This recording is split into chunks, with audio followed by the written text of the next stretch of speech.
Welcome back to For the Record. I'm your host, Justin Allen Rose, and for the next few episodes, your 7 News team is covering state legislative races right here in southwest Oklahoma.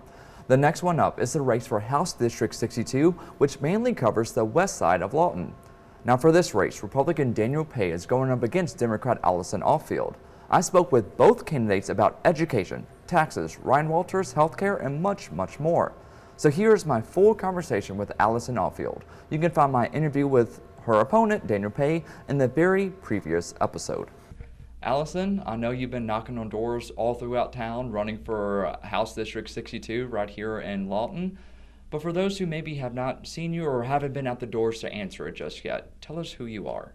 Well, my name is Allison Offield, and as you said, I am running for state representative for House District 62. I have lived here with my family for the past 18 years now, and my husband and I have really made Lawton home. I don't have any intention of leaving anytime soon. We raised our kids here. All 3 of my children have graduated from Lawton Public Schools. I work. I tend to not promote what I do. Don't want to have any type of conflict there, but also I have been involved in the arts and humanities.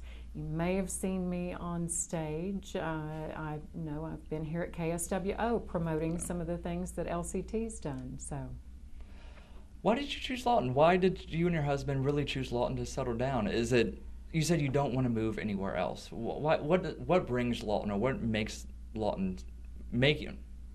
I'm just going off the track now. So what about Lawton gets you to stay right here? The people. The people? Absolutely, the people.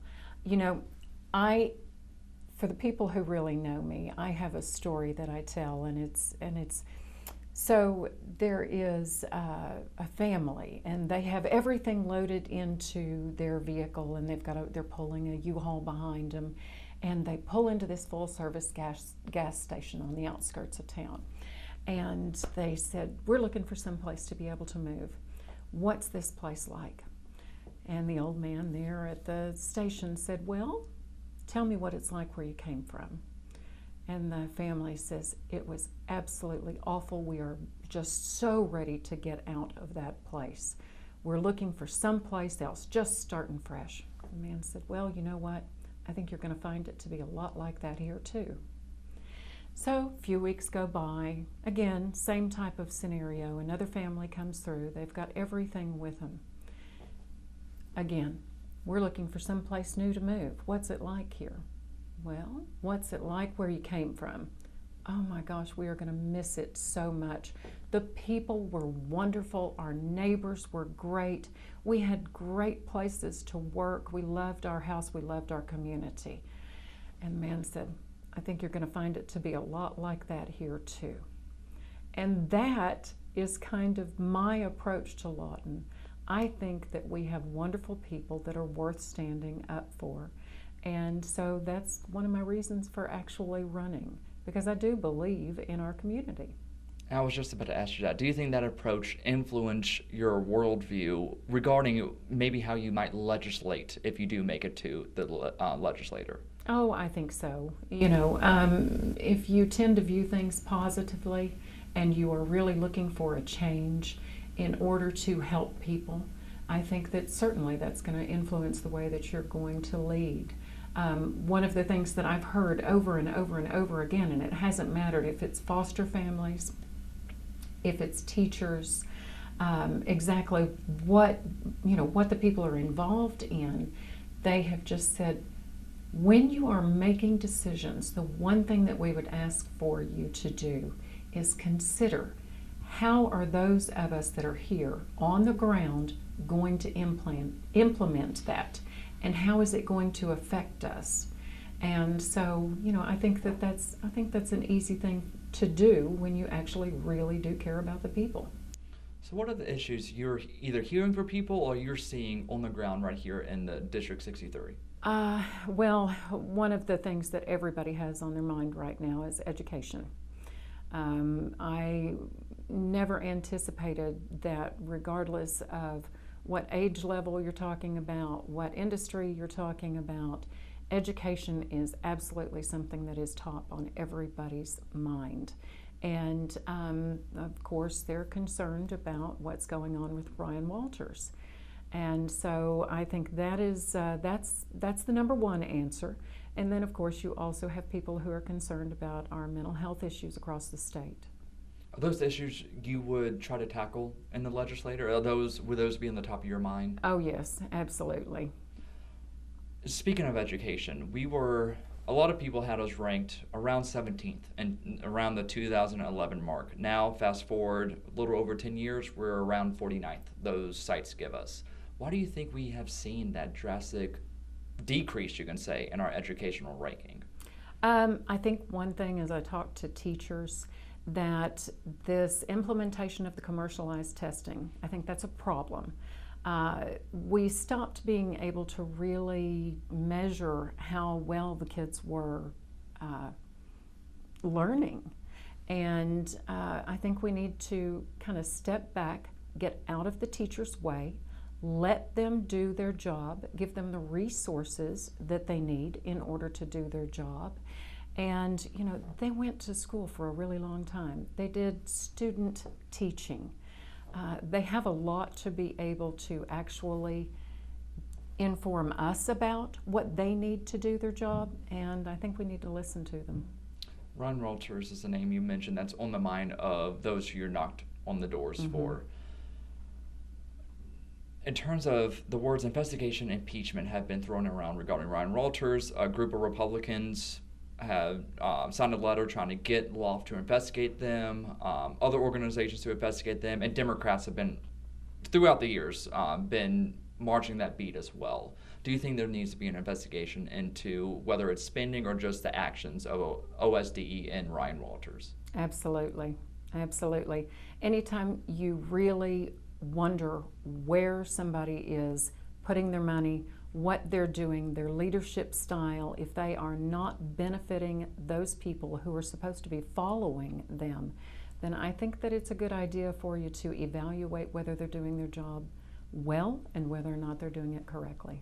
One of his policy issues that really received a lot of pushback and led to a lot of people maybe calling for more investigations was the Bible mandate that took place earlier in the summer and has been going on ever since then. How do you feel about that policy initiative of putting Bibles in every Oklahoma classroom?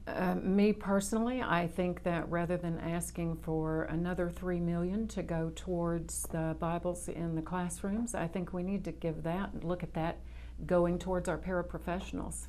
You know, you have people who are making a little bit more than they would at a fast food restaurant in our classrooms helping our teachers. Give that to them. Even your teachers are saying they're not making enough. Again, listen to the teachers. Let them do their job. Another aspect of education is school security, and that's also in the minds of voters, as you probably know, right. And for good reason, as we see tragedies happening across the nation. One of the most current ones happened in Georgia. What do you think could be done legislatively or should be done legislatively to help keep schools secure in Oklahoma? So I think we need to make sure that we are giving funding for that. I'd like to see us be able to make sure that all of our schools have safety officers. You know, those officers are able to form some relationships with the students and the teachers.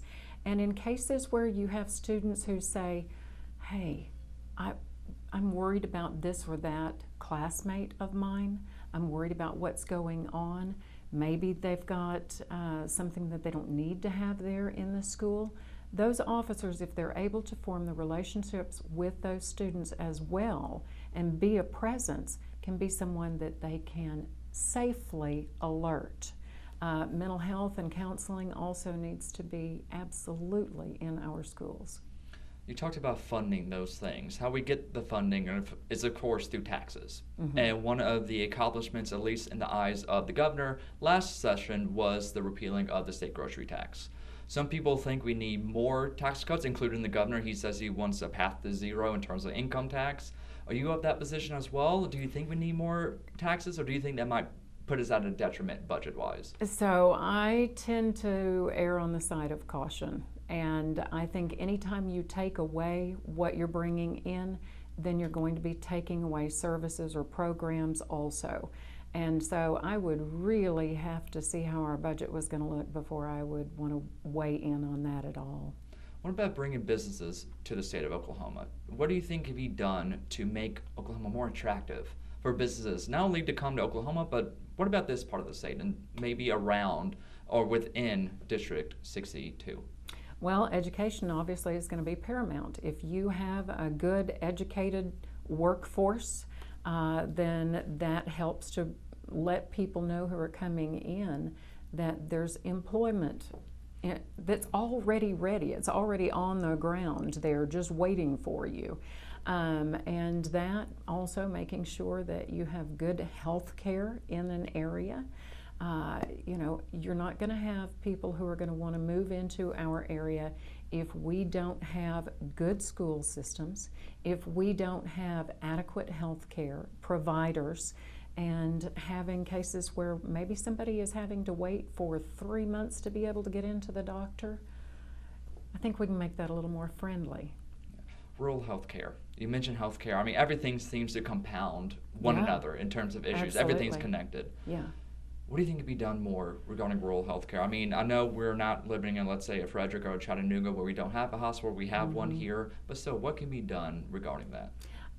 So for one thing, I think that Oklahoma needs to make certain that it is going to be friendly for our doctors, that they're not going to have to worry about whether or not they are able to practice without legislative interference. So I think that is absolutely something that we need to be looking into. If doctors are looking at coming into our area just after they have graduated, they know they're going to be young, they're going to have families, they're going to bring into our areas as well. Again, that's kind of where our education's going to play into that. And so that, and then in the meantime, until we're able to build that up, I think utilizing the mobile wellness vans, taking them out into the rural communities, nothing is going to replace an actual face-to-face visit with a doctor, and particularly for a lot of our seniors. So we need to make sure that we are thinking of them as well. Do you think, and push back on me if you think this is not correct, but do you think you being a woman gives you a unique perspective regarding healthcare? Yes, I think being a woman absolutely gives me a unique perspective on healthcare. I think being a mother gives me a unique perspective on healthcare. And the daughter of a mother that lives with me, and she is in her 80s at this point. She may want to smack me for telling her age,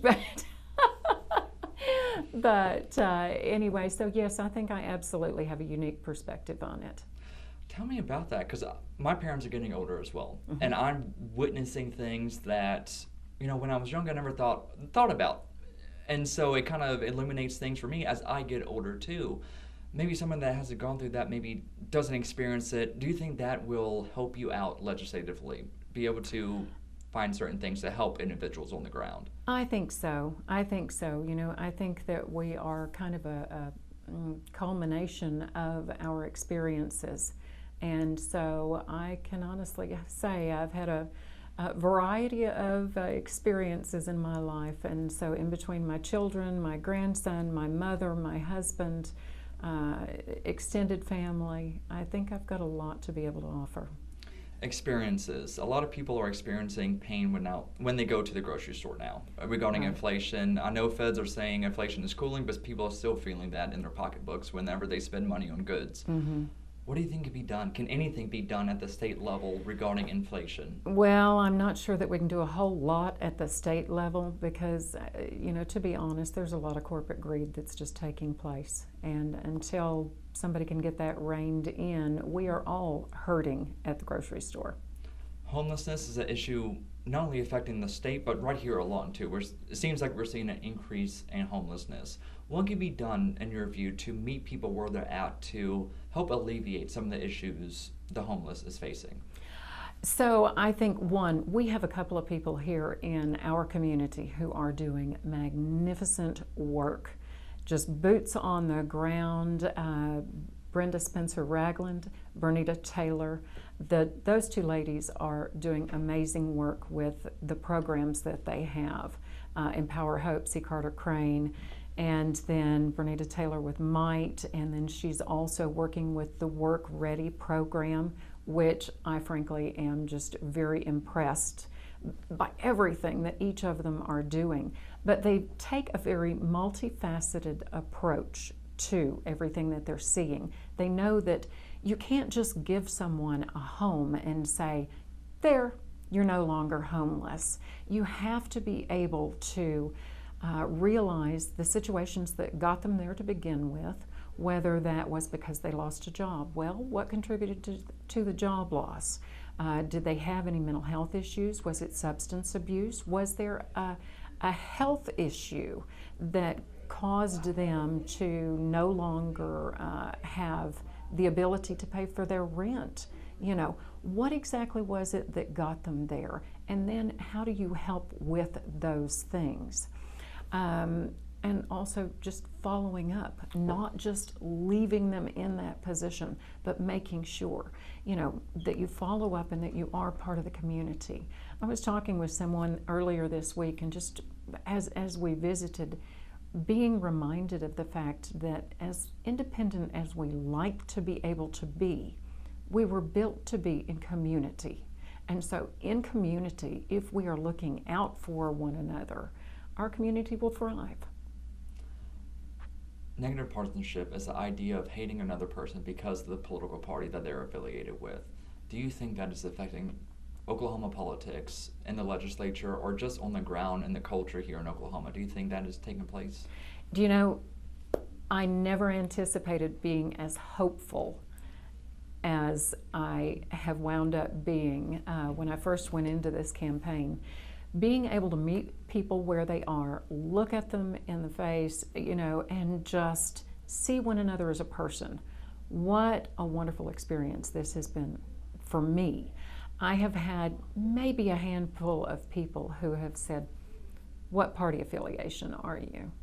And so I'll tell them, and they just say, I'm sorry, I just never will be able to vote for you. That's all right. I'm still going to represent you. I want you to know that, you know. But, and then you'll run into other people who, as you visit, they may think to ask, what's your party affiliation? And others don't care. What people are looking for, more than anything else, as I visit with them, they say, just be honest. Just be honest. Go in there. We understand there's going to have to be some give and take. There's going to have to be concessions made. We get that. But the things that you personally are telling us that you feel passionately about and that you're going to go up there and hope to be able to work on, do those and keep the rest of us in mind as you're making decisions. Try and do what you can for the benefit of those of us that are here that you're representing. Is there anything else you want to tell the voters before they head out to the polls on November 5th in early voting? Just vote. You know, I'm probably not really being a really good politician, but just vote. I don't care who you vote for. Get out there. Look at the choices. Make your decisions. Realize that you do not have to vote straight party ticket. If you are Republican and you want to choose a Democrat, you have that freedom as an American to do that. That's the wonderful thing about us. And if you're a Democrat and you wanted to vote for a Republican, you have that freedom. So the important thing is make your voice heard because you matter. Allison, thank you. It's been a pleasure. Thank you.